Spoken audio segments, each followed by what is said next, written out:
Never, never, and never again shall it be that this beautiful land will again experience the oppression of one by another. Hello and welcome to the Africa News Network.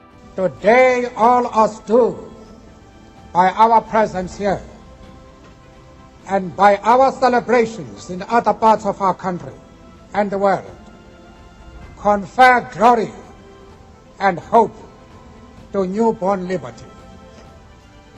Out of the experience of an extraordinary human disaster that lasted too long, must be born a society of which all humanity will be proud.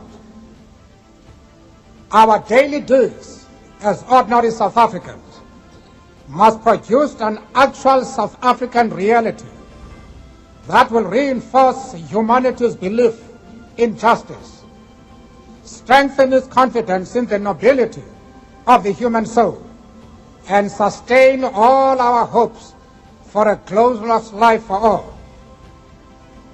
All this we owe both to ourselves and to the peoples of the world who are so well represented here today. To my compatriots, I have no hesitation in saying that each one of us is as intimately attached to the soil of this beautiful country as are the famous jacaranda trees of Pretoria and the mimosa trees of the bushveld. Each time one of us touches the soil of this land, we feel a sense of personal renewal. The national mood changes as the seasons change. We are moved by a sense of joy and exhilaration when the grass turns green and the flowers bloom.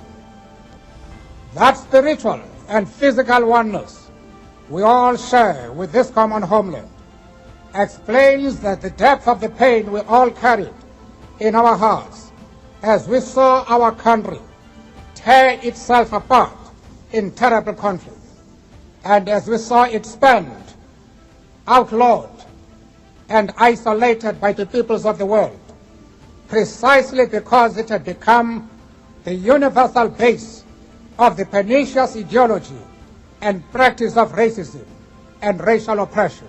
We, the people of South Africa, feel fulfilled that humanity has taken us back into its bosom, that we, who were outlaws not so long ago, had today be given the rare privilege to be hosted to the nations of the world on our own soil.